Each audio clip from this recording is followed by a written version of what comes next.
Hi, students. I have a big treat for you today. So, I am going to read you a book, and it is a book that my mom used to read me when I was a little girl. The book is actually, I believe one of my teachers gave it to me. That or my mom ordered it for me from Scholastic. So it is a Scholastic book, and I remember getting it, and I want to say that I was probably in first or second grade.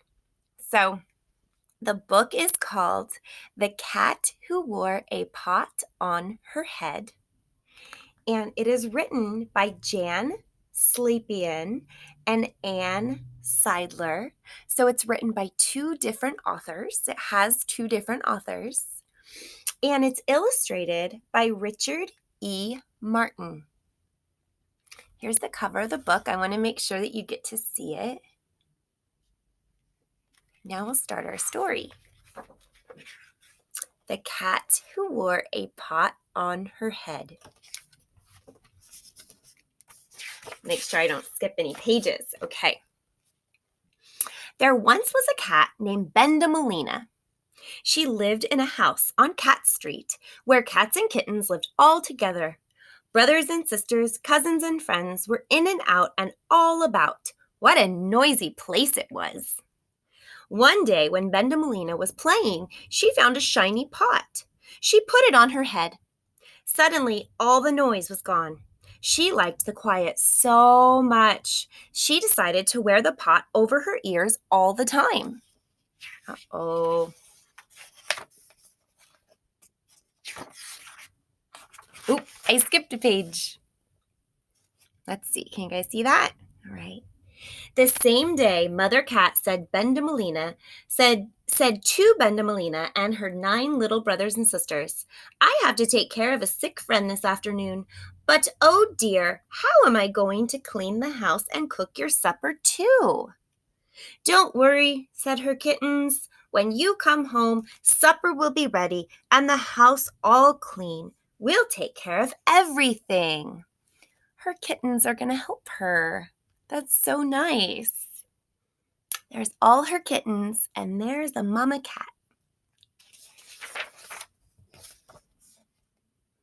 Mrs. Cat took Bendemelina with her to the sick friend's house. I brought her to run errands, Mrs. Cat told her sick friend. And soon Mrs. Cat wanted something. Bendemelina, Bendemelina, run home and tell your brothers and sisters that it's time to put the fish on to bake.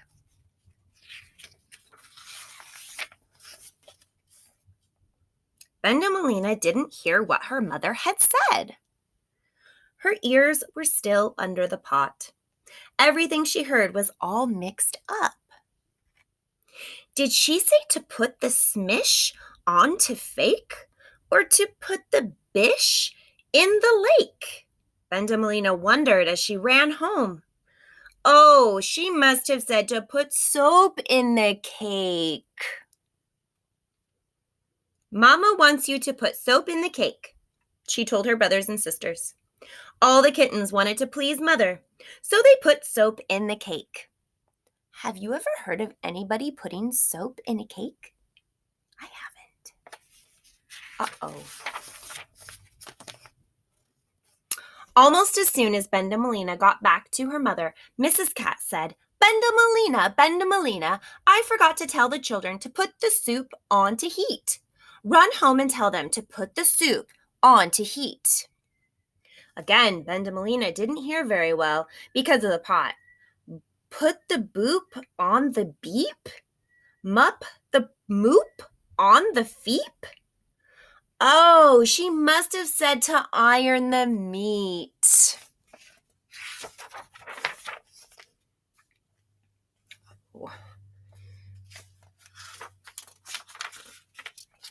I think I skipped another page. Oops, sorry.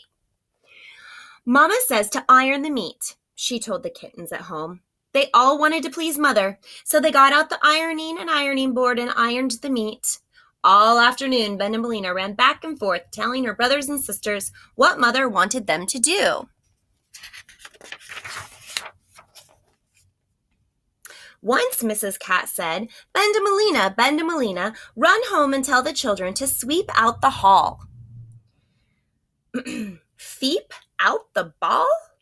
Meep out the mall? Gleep bitty ball? Oh, Mother must have said to hang the chairs on the wall, Bendamelina decided. Mama wants you to hang the chairs on the wall, Bendamelina told the other kittens. The children all wanted to please Mother, so they got out the hammer and nails and hung the chairs up just like pictures.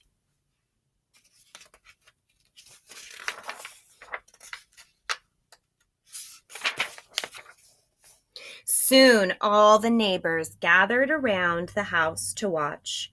There were so many watching that Bendamelina had to crawl between their legs to get back to her mother. Once again, Bendamelina's mother had a message for the children. Tell them to be sure to leave the key in the lock. Remember, leave the key in the lock. I wonder what she's going to say this time.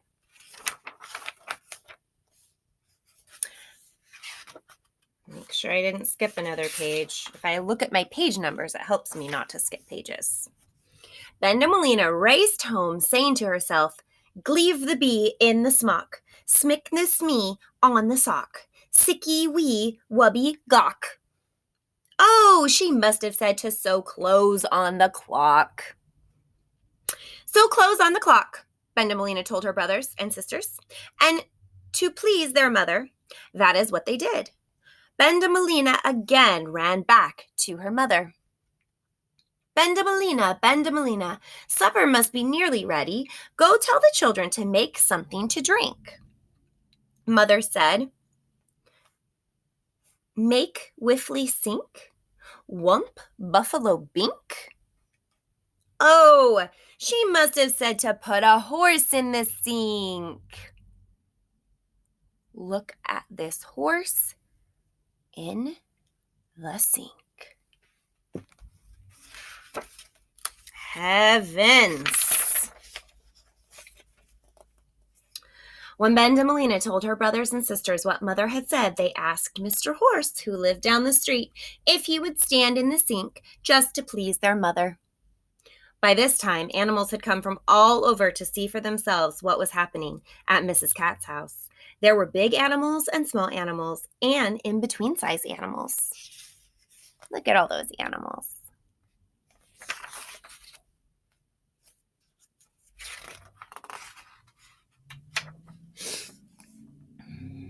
Mrs. Cat was almost ready to leave her sick friend when she said, Bendamelina, run home and ask one of your brothers to fix my chair. Up in the air, sticky pear, purple hair? By the time Bendamelina got home, she decided her mother had said, ask in a bear. And to please Mother, the kittens asked in a big, friendly bear from the crowd. These kittens are so proud of themselves. They think that they are doing everything that their mother has asked them to do.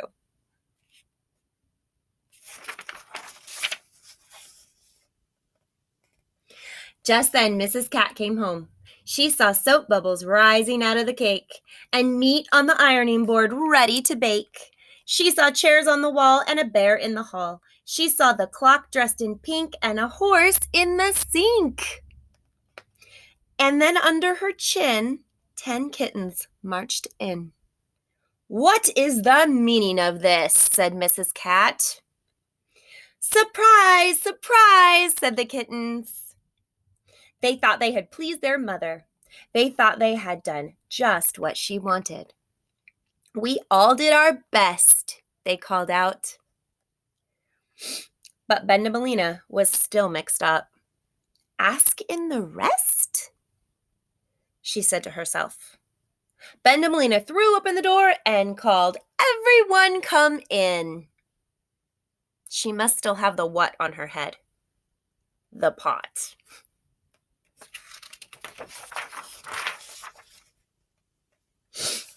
Mrs. Cat looked at all the neighbors and friends. She looked at Bendamelina's head. Then she looked at her smiling kittens. She just couldn't stay angry. She knew it was all the fault of the pot. "Everyone can stay for supper," said Mother Cat. But she took the pot off Bendemelina's head and made 2 holes for ears in it. Then she put it back on Bendemelina. "Bendemelina, Bendemelina, give me a hug," said Mrs. Cat. And did Bendemelina give her mother a bug or a rug? Nope. She gave her mother just what she wanted. There's Bendemelina giving her mother a hug. Look at that big table of friends. That's the end. So, my question is, have you ever misunderstood what somebody said to you or what somebody asked you to do? Maybe a teacher or maybe your parent or maybe a sister or brother or a friend. Somebody says something to you and you don't hear them quite correctly. Most of us have had those experiences. Usually it's not because we have a pot on our head, but I think it's very important to sometimes slow down and pay attention and make sure that we're hearing people clearly before we guess on what they might be saying. It's definitely a good idea to ask if we think we've misunderstood somebody. All right, I hope you enjoyed the book. It is called The Cat Who Wore a Pot on Her Head, and it was one of my favorite books when I was a little girl. I still kind of like it.